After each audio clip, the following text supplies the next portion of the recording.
Tehran is facing a critical water crisis. It's threatening daily life, the economy, and even the political stability of the country. Across the nation, lakes are shrinking, rivers have disappeared, the soil is turning to dust. Iran is going dark. In Tehran, Isfahan, Shiraz, and Mashhad, entire cities are slipping into shadow as power grids that once hummed with life now rattle under the strain of drought, broken dams, sanctions, and decades of decay. Rolling blackouts have become a daily ritual. Streetlights fade out, air conditioners die in the thick summer heat, and whole neighborhoods are swallowed by darkness. This is not a temporary malfunction. It is the unraveling of an electrical system built on brittle foundations, and the countdown to a nationwide blackout has already begun. Before we continue, hit like and subscribe. It really helps the channel grow. The roots of this collapse trace back to a twin crisis: water and energy. As reservoirs shrink and dams fail, the country's main sources of electricity falter. Dozens of major dams now hover at critically low capacity, their stored water evaporating or lost to years of mismanagement. Hydroelectric power, once a stabilizing force, is slipping away. With each passing month, the loss deepens and the grid grows weaker. But water scarcity is only one part of a larger failure. Iran's electrical infrastructure suffers from decades of underinvestment and neglect. Sanctions limit access to modern equipment, leaving the country dependent on aging power plants and outdated transmission lines. The system bleeds energy through inefficiency, and vast amounts of generated power are lost before reaching the cities that desperately need it. The more the country tries to produce, the more it loses, feeding a cycle that no temporary fix can break. Meanwhile, demand keeps rising, urban populations have grown, consumption has climbed, and factories continue to require vast amounts of energy. In the summers of 2024 and 2025, the gap between supply and demand widened sharply, leaving a severe shortfall during peak hours. With too little electricity to go around, forced blackouts swept across the country, marking the beginning of an era defined by scarcity. Tehran's authorities eventually acknowledged what residents had already endured. Rolling outages would be imposed across districts in an attempt to ration what little power remained. Factories slowed or stopped, shops closed early, elevators halted between floors. Once vibrant commercial centers dimmed into silence. In Isfahan, Shiraz, and Mashhad, the pattern repeated itself as familiar city sounds faded, and the hum of generators replaced the rhythm of daily life. The connection between water and electricity has become impossible to ignore. As rivers dry and dams empty, hydroelectric output plummets. Thermal power plants, dependent on water for cooling, face operational limits precisely when temperatures soar. In many regions, heat waves push the mercury above 40 degrees Celsius. As millions turn to air conditioning to survive, the grid buckles under the surge. Demand skyrockets at the very moment electricity becomes hardest to produce. For ordinary families, the crisis is relentless. In Tehran, outages lasting several hours a day leave homes sweltering and food spoiling. Pumps fail midday, leaving upper-floor apartments without water pressure. Parents sit awake through stifling nights, fanning their children in the dark. Those who cannot afford generators must simply wait for electricity to return, uncertain when the next blackout will strike. Businesses face an equally grim reality. Workshops, bakeries, and small industries cannot operate without steady power. Many have shut their doors after repeated losses. Others run only during brief windows when electricity is available. Entire sectors have seen production collapse as outages disrupt machinery and destroy raw materials. Livelihoods that took decades to build unravel in a matter of months. Hospitals are among the most vulnerable. When the electricity cuts out, life support machines flicker, operating rooms stall, and sterilization equipment goes silent. Water shortages compound the danger, making even basic hygiene a challenge. Medical workers warn that continued outages will jeopardize patient care on a national scale, especially during heat waves and seasonal illnesses. Public anger is rising. Protests have broken out in cities and provincial towns, with crowds demanding reliable access to water and electricity, the cornerstones of daily life. Demonstrators accuse authorities of years of neglect, corruption, and failure to plan for the country's growing needs. Farmers, workers, and families have joined in, united by the shared weight of deterioration. Experts warn that the crisis is not a passing emergency but a structural failure. Iran's modern energy system was built on assumptions that no longer hold: abundant water, functioning dams, and steady access to technology. Today, none of these conditions exist. Over-extraction of groundwater, uncoordinated construction projects, and a grid that never adapted to rising demand have created a fragile network on the verge of collapse. By mid-2025, analysts began warning of a potential zero-day scenario, a full national blackout in which major cities across the country go dark at the same time. Such an event would not resemble an ordinary outage. It would shut down hospitals, water treatment plants, transportation networks, and supply chains. Food would spoil in warehouses, communications would falter, and millions could be left without water, cooling, or safety. The stakes extend far beyond electricity alone. The crisis represents a breaking point where decades of environmental decline intersect with technological decay. It is a moment when mismanagement, drought, and failing infrastructure converge, pushing a modern society toward the edge of an unprecedented blackout.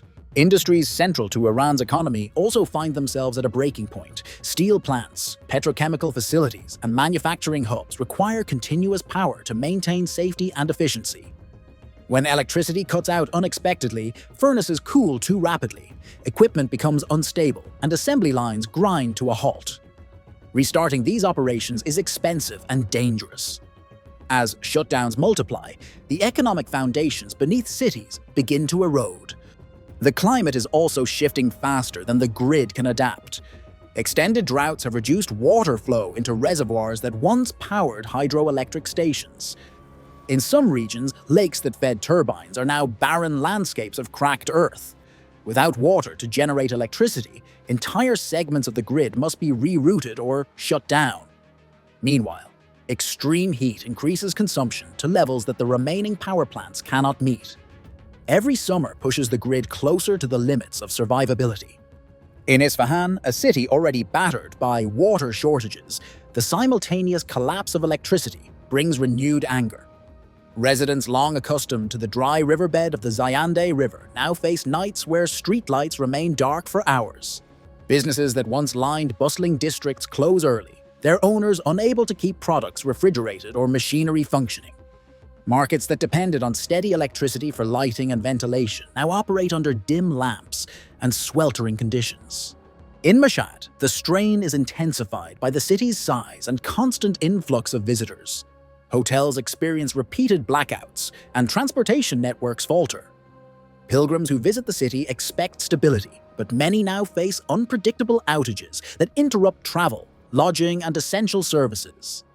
Local businesses dependent on visiting crowds report steep declines in revenue as disruptions become too frequent to ignore. This possibility is no longer seen as remote. Engineers warn that without urgent structural reforms, Iran's grid could face a moment when generation cannot meet even basic needs. Once cascading failures begin, restarting the system would require coordination, resources, and stability that may not exist in the midst of crisis. A national blackout would not simply be the absence of electricity. It would be the suspension of modern life. The human cost mounts quietly. Families spend portions of their income on backup batteries, small generators, and cooling devices. Hospitals stockpile fuel for emergency generators, knowing that these lifelines may be needed for longer periods than ever before. Food chains and logistics networks restructure their operations to anticipate outages, adding costs that eventually reach consumers. Piece by piece, the country adapts to a reality shaped by the absence of reliable power. As blackouts grow more frequent, another threat begins to surface: the erosion of the communication networks. When electricity disappears, cell towers lose power and backup systems drain quickly. Internet access becomes unstable or collapses entirely. For many Iranians, the sudden silence of their phones and routers feels like the beginning of deeper isolation. In a society where information often travels through digital channels, a communications blackout intensifies uncertainty and fear. In some districts, people resort to battery-powered radios, searching for signals that flicker in and out as generators strain to keep stations alive. Transportation systems fare no better. Electric trains and metro networks require uninterrupted power to operate safely. When outages strike without warning, metro cars freeze between stations, leaving passengers trapped in sweltering tunnels with no airflow. Elevated temperatures turn these stalled compartments into suffocating chambers. Outside, traffic spirals into chaos as darkened intersections transform into grids of honking cars. Even short outages can trigger hours of congestion, delaying ambulances, deliveries, and emergency services at moments when minutes matter. The strain extends to food production and distribution. Refrigeration is essential for preserving staples like dairy, meat, and produce. When power vanishes, cold storage facilities scramble to protect their inventories. Spoilage becomes a constant threat, forcing warehouses to discard tons of food. Transporting goods becomes more difficult as logistics companies adjust schedules to avoid the most blackout-prone hours. Markets and small shops, lacking backup systems, lose merchandise and customers alike. With each passing month, prices rise as supply becomes less predictable.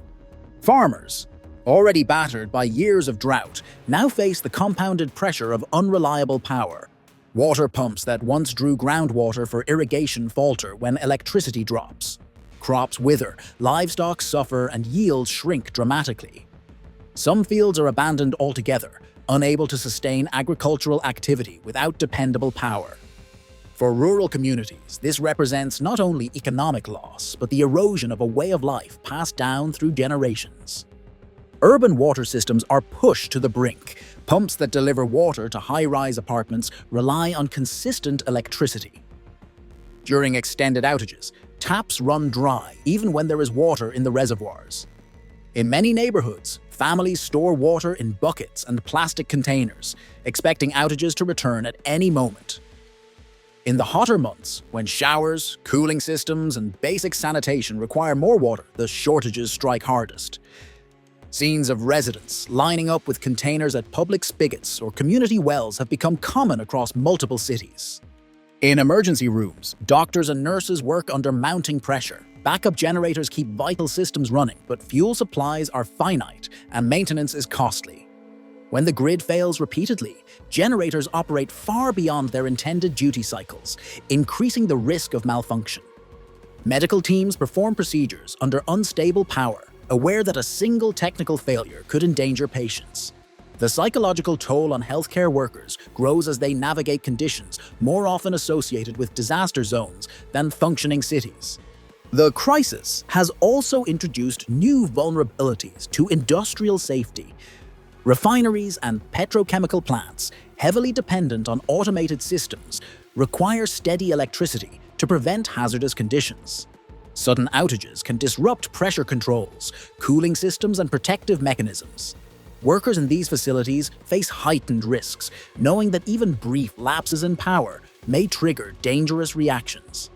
Some plants have reduced operations to minimize exposure, but the financial cost of doing so deepens economic strain.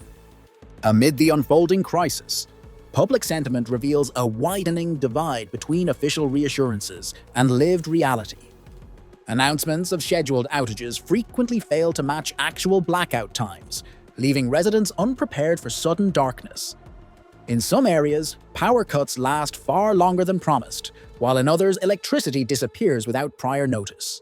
Trust erodes with each discrepancy. Conversations in markets, cafes, and buses often circle back to a single question: how much longer can the country endure this instability? For students, the crisis disrupts education.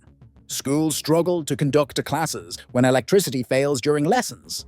Digital learning tools, reliant on stable power and internet, become useless in blackout hours. University students preparing research, laboratory work, or online exams find themselves stuck between unpredictable outages and deadlines they cannot meet. The uncertainty weighs heavily on younger generations, who wonder whether their future opportunities will slip away alongside the nation's diminishing power supply. A more ominous concern circles through the minds of analysts: the potential for a cascading failure that reaches all corners of the grid simultaneously. Power systems are interconnected. A major failure in one region can reverberate outward until entire provinces collapse under the sudden imbalance. If multiple stress factors, heat waves, water scarcity, equipment failures, and soaring demand strike at once, the grid may enter a downward spiral too rapid to contain. In such a scenario, entire cities could remain dark for days or longer as technicians attempt to restart crippled systems. Restarting a collapsed grid is a formidable challenge. Power plants require stable loads to initiate startup procedures, yet those loads depend on distribution stations that themselves require electricity. It becomes a delicate choreography of sequencing, timing, and coordination. If political tension, public unrest, or logistical breakdowns interfere, recovery could stretch far beyond the usual expectations for a national grid. In the meantime, millions would face life without refrigeration, cooling, reliable communication, or running water. The social consequences of prolonged outages would be severe. Crime rates tend to rise during blackouts as darkened streets and unmonitored areas become vulnerable. Emergency hotlines may fail under network strain.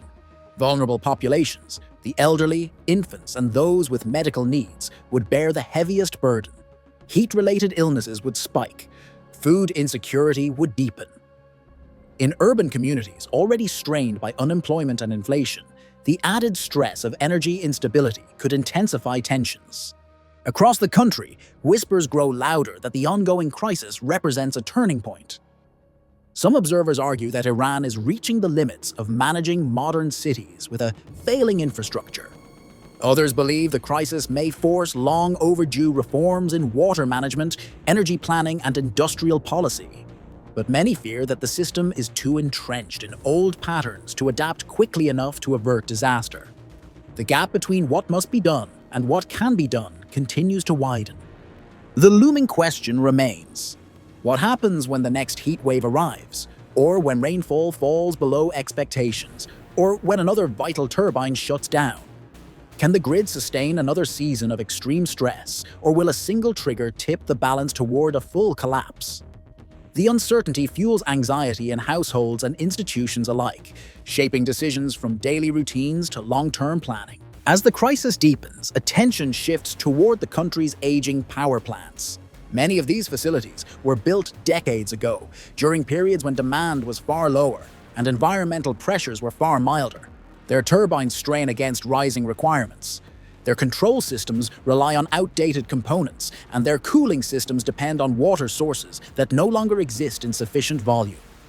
Engineers frequently warn that the margin between normal operation and catastrophic failure is narrowing each year. When a single unit fails, the burden transfers to neighboring plants, amplifying the risk of a widespread breakdown.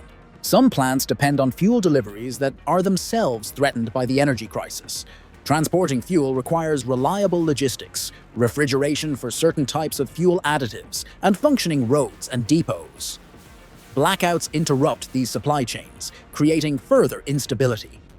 In several regions, delays in fuel shipments have forced power stations to reduce output, intensifying shortages at moments when the grid is already fragile.